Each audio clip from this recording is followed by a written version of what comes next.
Ladies and gentlemen, are you ready? Shit's about to hit the fan. Welcome to Unsanctioned Thursdays on Wrestling with Freddie.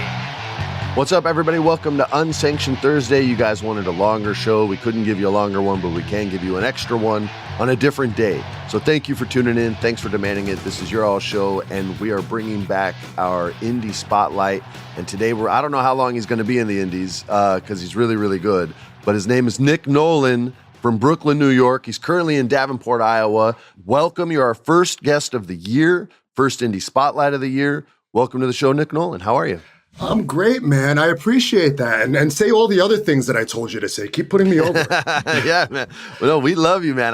Our producer, Alex, gives me good information on all the indie wrestlers that come. So I get to kind of see who's going to be the next generation, the ones who are going to get the next opportunities, ones that might be further away, but we believe in them and we like where they're at right now. I think you're further down that road. I see you as somebody who's going to get an opportunity sooner than later.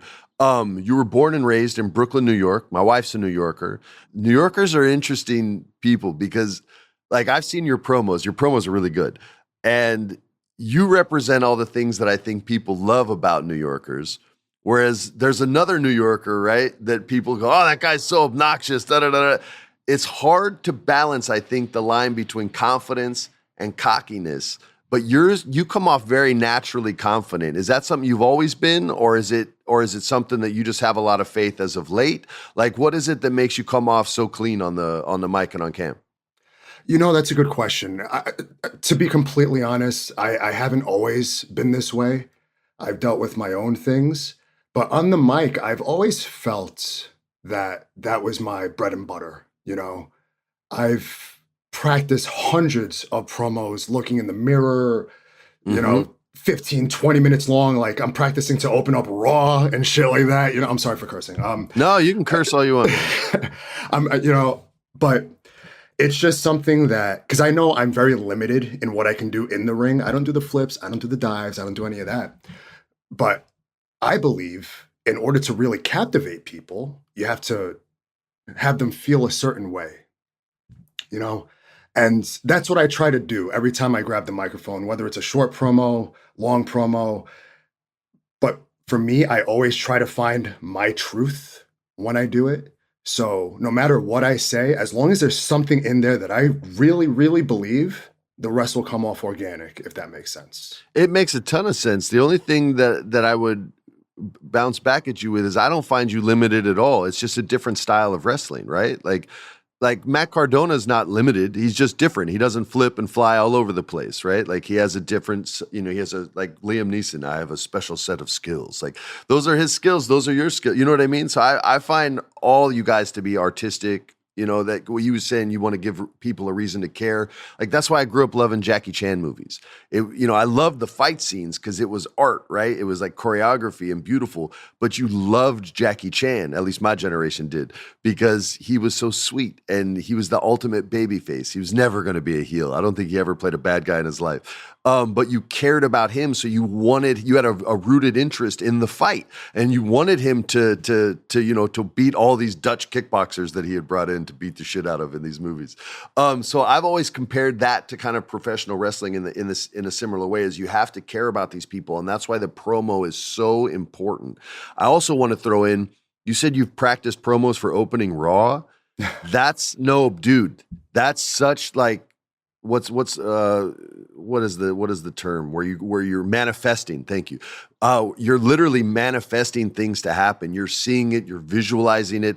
I used to do that with like certain movies. I would like literally like movies that I loved that had already been filmed and I'd have no chance to book. I would practice those monologues in the mirror and do it as if I was auditioning for that movie the next day and my life depended on it. I remember this actor told me, you need to treat every audition like it's your first and your last. And it took me a while to figure that out. And then I was like, oh yeah, you're first because you're hungry, and you're last because if it was the last time you were ever going to get an opportunity to perform, what would you want these fuckers to see?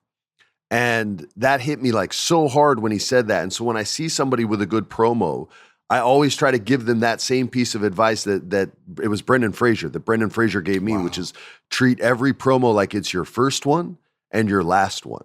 And it makes you really think about what you want to say, man. And I think your promos are so good that I just wanted to share that with you. And maybe it even takes it to another fucking level. Who knows? But yeah, I just wanted to share that because it helped me a ton as an artist.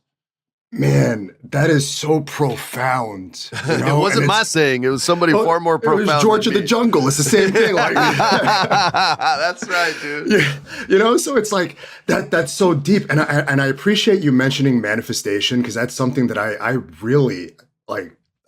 That's the reason why I'm here, man. Yeah. You know, like that's how I got with you and connected with you. It's such a profound part of my identity now.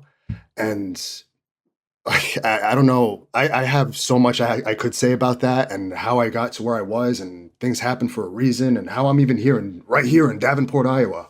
Yeah. You know, it's like, I don't want to take up too much time with that. No, dude, take up as much time as you want, man. People want to get to know you. So anything you want to share and you're comfortable sharing, dude, please share. So I started wrestling. Here we go. I started wrestling in 2012. I first went to Lance Storm's Wrestling Academy in Calgary, Canada. And from there, I moved back to New York. And then I started training with Tommy Dreamer, who actually gave me my first match.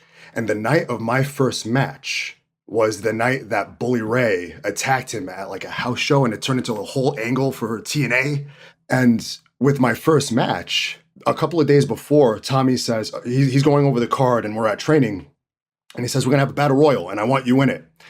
And I'm like, okay. He's like, I want to see that sweet ass power slam that you do. And so I'm like, okay, well, I don't have a name and I don't have gear. So how is this going to work? Right. So he actually came up with my name. My first ever wrestling name was Nick Owens. And he chose Owen for the same reason Kevin Owens does, is because Owen Hart, Calgary, Canada, that's where I trained. So I was like, oh, that would make sense. So I don't use that because of Kevin Owens now.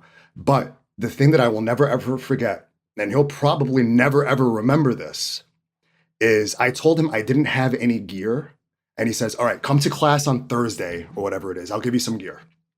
So I'm like, okay, that's weird, but sure.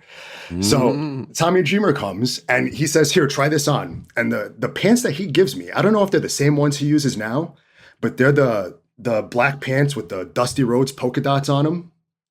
And he says, here, try these on. They did not fucking fit at all, right? They were gigantic on me. So I was like, this isn't going to work. I have no gear.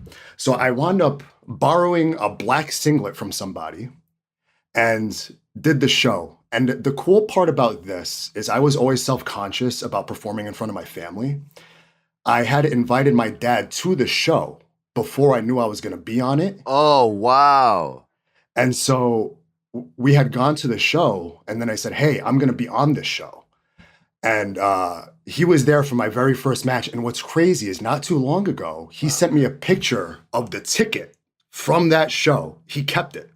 And like I have chills now thinking about it. Like, dude, you gave me goosebumps, man. That was like, that was my childhood dream, man, was to like be able to show off to my dad or something. And I never got that. So when I see somebody, you just said he took a picture of it and sent it to you, like you get to have that memory forever, bro. Forever. I do. And the best part about that was I didn't know where he was sitting, so I didn't get nervous. You didn't? Oh, you're so lucky, bro. I know, yeah. That's great. So I didn't know where he was sitting, so I couldn't be like, oh, my dad's right there. But that was an incredible experience, and that was the only match I had until I went to WPW in 2015. And what WPW is, and I know you're familiar with this, it's Brian Kendrick's promotion, Wrestling Pro Wrestling. And Brian Kendrick is, in my opinion, him and Seth Rollins, the most brilliant fucking minds in wrestling. But his promotion is comedy wrestling, which is ironic because I can't stand comedy wrestling. So he had me on his show and I was in a triple threat match. So at the time, I had just moved to California and my last job that I had was I worked at FedEx. And I still had all the FedEx gear, right? Oh my God, of course. Oh my God. So we had a match. It was me. My name was Frederick X. No, you're going to pop at this. Versus Lou PS. who had a UPS outfit. Oh my God. And a guy named Cedric the Hitman, but today he was Cedric the Mailman. And so it was a triple threat match. And for all I remember was at the end of the match, I had a frying pan. And I smacked someone in the head with the frying pan. And he no longer worked at UPS, and now he was somebody else. Dude, pro wrestling is so much fun. If I would have been there and worked there back in the day, I literally would have been like, yo, he's got to pull the frying pan out of a FedEx box. Like, as if it had been delivered to you, bro. Like, you know what I mean? It's funny. I now it's jogging my memory. It might have been that. It might have been pulled that. It out of a box? It might have been that.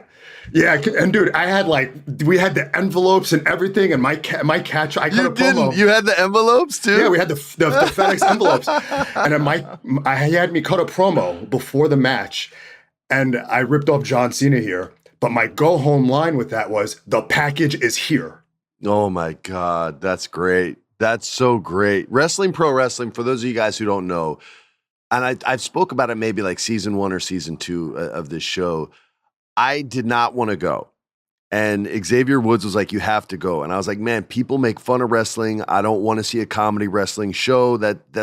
No, I want to see like real. He goes, they do one real match a night. It'll be the main event. He's like, just come. I go, okay, I'll go. We go to the show. And the show opens. And this dude walks out on his knees. And he looks like a little wizard. And his name's the Great Branzino. He's named after a fish.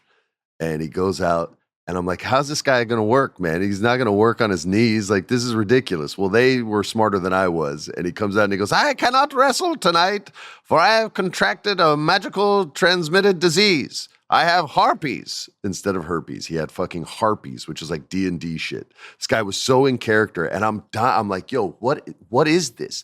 And then it turned into Die Hard, the movie, and it was a Christmas show. And then we got one real match at the end where these two guys almost killed each other. And one guy jumped so high, he almost went through the roof of the Sportsman's Lodge because it was a low ceiling, like a 10-foot ceiling. Oh, you remember, you've been there. And I literally fell in love with comedy wrestling in 2 hours. It took probably 2 minutes, but in a 2-hour show, by the time we left, I was completely in love with it. And I went to a bunch of shows after that. I love that you went there, but you also trained under Brian as well. And you learned a lot from him, right? Yeah. So Brian, like I said, he's a brilliant mind, and his training is intense because he's trained with Shawn Michaels and, other people. And he's so hands-on with the training. And the best part about it is if you can survive his training, you can survive anywhere. But the friendship that you develop with him, which turns into like being able to pick his brain. And like, I don't know if you saw this, but I took a hiatus from wrestling for a little while. And when I came back, I went back to him. And he wasn't coaching anymore at his school, but he says, "Hey, if you wanna, pick my brain, come to my house every Tuesday." So this is when he was in WWE. So he would do 205 Live or whatever it was on Monday, and then I'd be at his house on fucking Tuesday morning, which is crazy. And so I would go every single Tuesday, and we would just plop down on his couch and either play Mortal Kombat or he'd throw on wrestling. And here's how brilliant this man is, right? I'll never forget this. He typed some bullshit into YouTube, right? And it was uploaded at the time. So at the time, it was 14 years ago, but now it's probably more like 18 years ago. And it was black and white French wrestling from like 1942. And here's the best part. It had like 17 views in 14 years. How the fuck did you find this? For real, bro. He's real. like a wrestling savant. And so we sat there and he's like pointing out all these things. And he's like, oh, wrestling can be anything you want it to be. Look at this, look at that. This is why they do this. This is why I like this. And it's like, holy shit, man, like I'm getting it. And at the time, there was a lot that I didn't get. But as I mature and wrestle myself, I'm like, that's what he fucking meant. That's what he meant. He would say something and I'd be like, okay, sure. Yeah. All right. I get it. I didn't, but now I do. you know? But it's that seed that they plant, right? And you can't really nurture that seed and see what it grows to until you have the experience to understand it. Like, we don't know what we don't know until we know it, right? So experience, I think, helps us get there. And all of a sudden, like, you're doing something and something he said clicks in your head at the same time, and you hear his voice. And I've had these aha moments as an actor. And that's like, that's what my acting coach meant in 1997. Like, oh my God. And I'm in my 40s still figuring stuff out. You know what I mean? So I'm totally with you on that.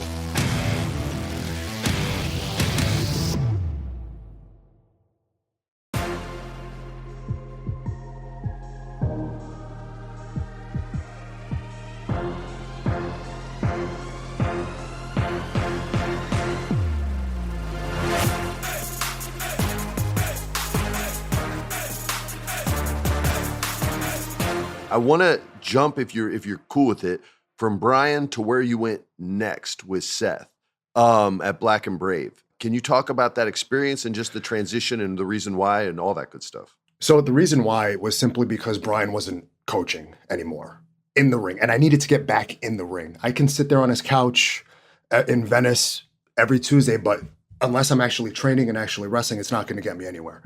So what's crazy is, I remember once he told me, I was devastated. And I was like, what am I going to do? Where am I going to go? And there were some schools in California. I'm like, I don't think I want to do that.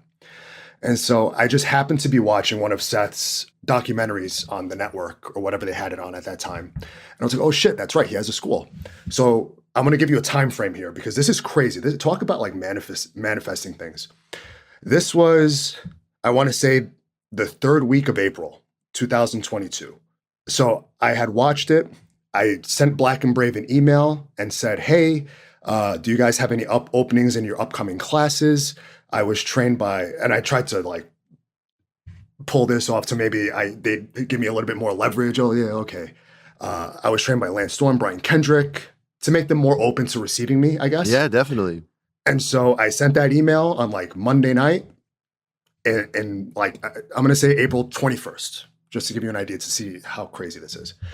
April 22nd, 8 o'clock in the morning, I get an email from Black and Brave. That shit woke me up so fucking fast, right? So I read it and it says, okay, we'd love to have you. One of our English students dropped out. We have an opening space for our next class on like May 4th, but you have to pay everything up front. And I was like, immediately, I knew I was going to do it. There was no question. I knew I was going to go. It was more, how was I going to go? Because now it's like, I got to let my girlfriend at the time know. I needed to let my job know that I was leaving. And everything happened within like a week and a half. I was here in Davenport. About a week and a half after I sent that email, I was here. Everything was paid off. I was ready to go. And the first day, they have what's called day zero, which kind of weeds out the people who just can't do it because it's tough. It's extremely tough. The drills they have us do are rough. It's just a gauntlet of drills, burpees, assault bikes, wall sits, holding dumbbells, 70-pound dumbbells and rolling around and all that. Hell you know? no. Yeah, it's rough. And so that was the first time that I had met Seth. And what's crazy about that is he wasn't there when the class started. And we were in the middle of our drills towards the end. And he just walks in like through the side garage door that he has. You can feel the aura as he walks in the door, probably. Yeah, pretty much. And it's like, I look over and it's like, holy shit, that's Seth. He was just on TV like last night. Yeah, like, yeah. You know, like this is crazy.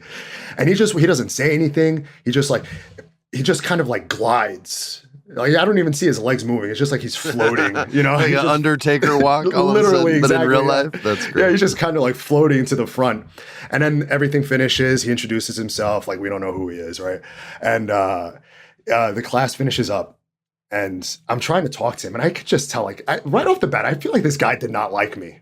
You know? Like, and it would progress to like the classes too. So at the end of every class, we would have a Q&A. And I kid you not, I still have the notebook somewhere. I write everything down. And I would have about 5 questions every single class that I wanted to ask him to learn, you know?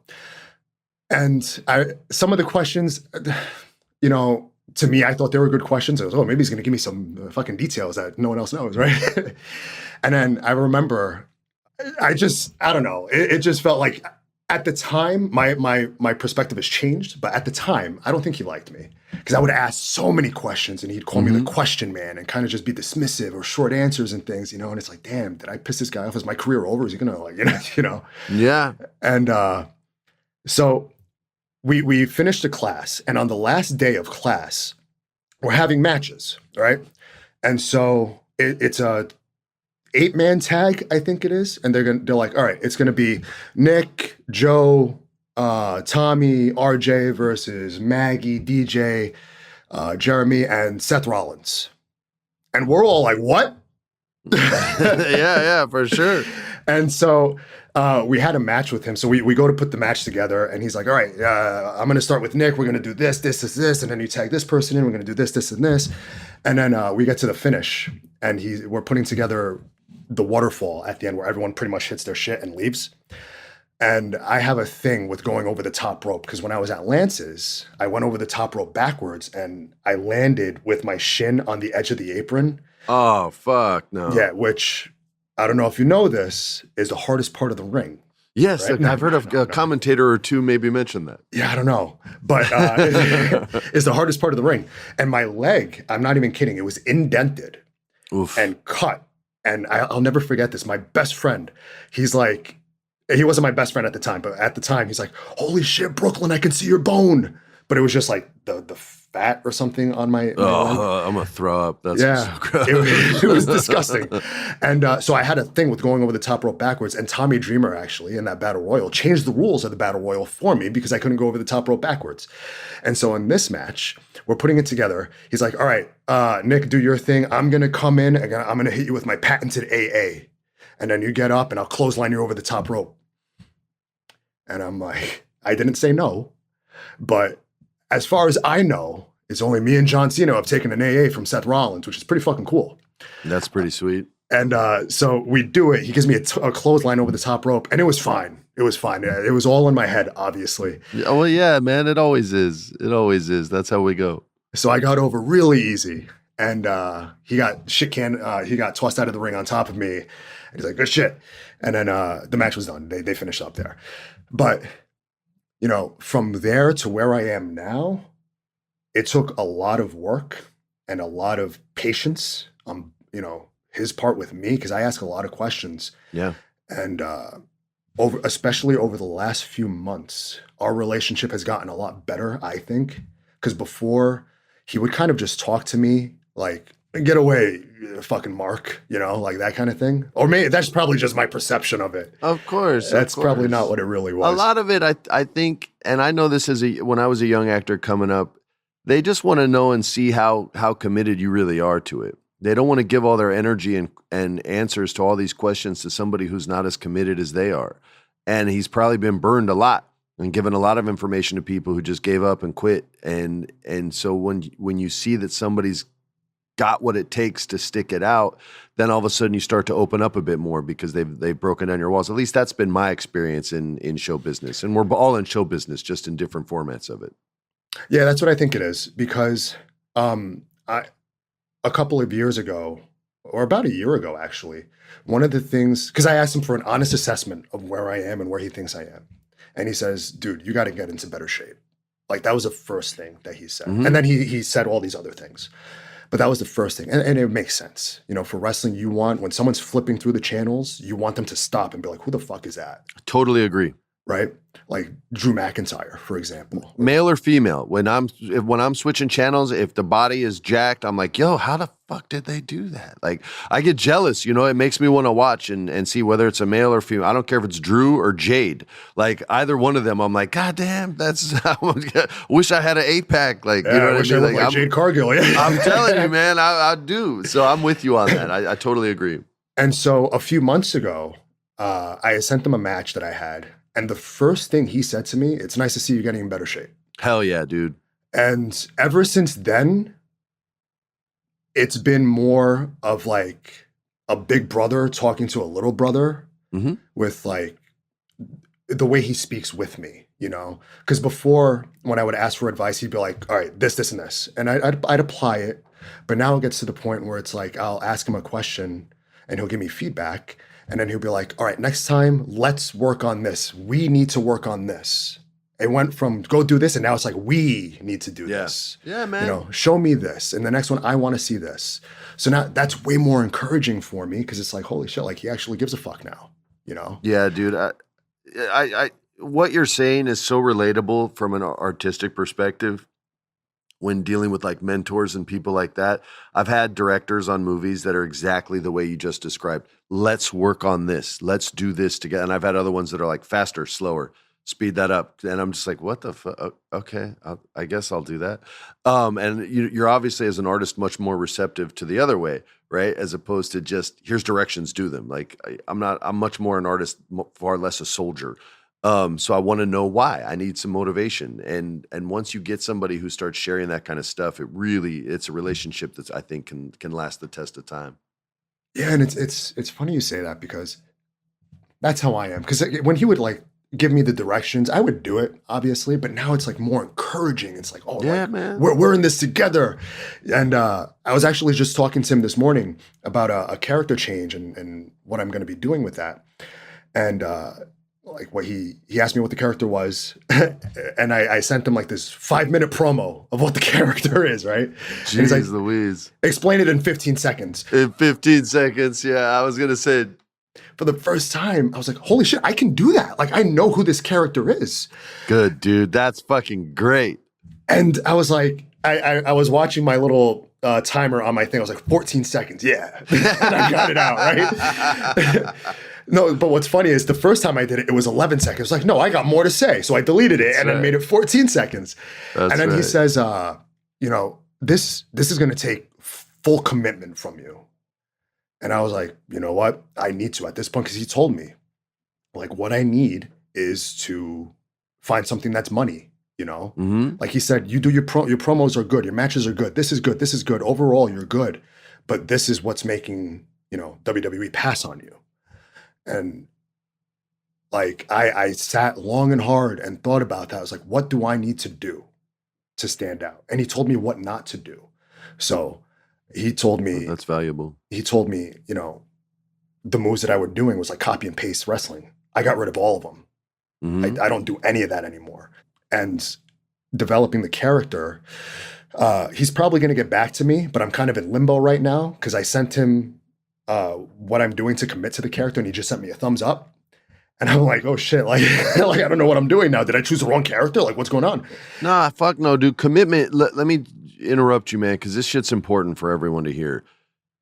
You know, commitment is key to everything. And when you're thinking about a character and something like that, you need to be as vulnerable as humanly possible, which is as vulnerable as you are at this moment in your life. And that's how you accept criticism, and that's how you accept compliments, right?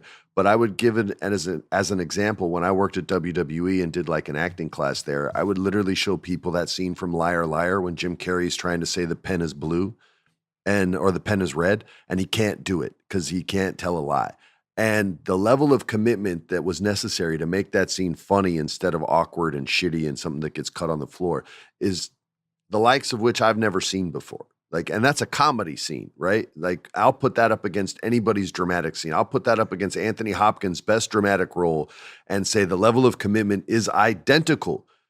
His is just more achievable because he's more mainstream, and he gives us more access to his personality as an artist, so we can understand that more. So I would say watch Jim Carrey when dealing with commitment and just watch how far he's willing to go. Like, he cries in Liar Liar. We forget that. He literally breaks down and cries talking to his son.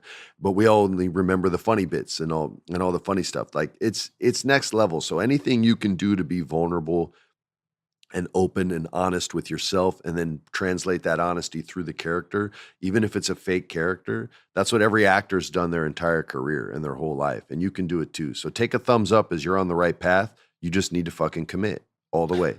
I love that. And I appreciate that. Thank you. Yeah, dude, I'm like a psychiatrist for wrestlers, bro. Dude, you should be. Like, dude, you know how wrestling is. Like, we need that shit, you know? We're all fucking crazy to an extent for doing Every this. artist is, man. Every actor I've met is nuts and insecure, and they think every job's going to be their last job, and they're never going to work again, and their work sucks. And I'm like, dude, you're great. I think you're better than me. Like, what are we talking about here? So I feel you, man. Nick, tell the people where they can find you. Are you on social media? I am. So on Instagram, it's Nasty Nic Nolan, N-I-C, not N-I-C-K, Nasty That's Nic right. Nolan. And on X, it's the same thing, but I'm not really on that. I need to get back on that. And on TikTok, which I'm just starting to fuck around with, it's Nasty Nic Nolan also. I think those are it. I hate social media. I'm not good at it. I'm almost 50, so I'm just bad at it. My daughter helps me out and lets me know when something's ready to post or not. I'm always like, is this okay? Like, I don't know what I'm doing. Can you show me how to do this? Dude, we have to have you back on the show. I want to talk to you after you get this character established, bring him back, and you can kind of not demonstrate, but tell us what he's all about. And I'm interested to see where your journey goes from here, man. I thank you so much for coming on the show, Nick. Appreciate you. Dude, thank you. And Alex, thank you. Alex is the man. La Chancla Vengador. He is the man. He is, dude. Yeah. He is the man, bro. Ex-Marine, too. He's a United States veteran. We love Alex. He's awesome. He's the best producer in the game, and he loves wrestling just as much as we do. And maybe even more. The guy knows more about wrestling than I do. He'll send texts where I'm just like, what match is this? He's finding matches all over the world and texting me at like 4 a.m. when I'm trying to sleep. He's the man. Thank you guys for having me. Thank you so much. Thanks, Nick. Appreciate you, brother. Thank you, Nick. Thanks for coming. You guys tune in every week. Can't wait to do more of these. Can't wait to bring Nic Nolan back. Tune in on Wednesdays and Thursdays. On behalf of everybody, I'm Freddie Prinze Jr. saying peace.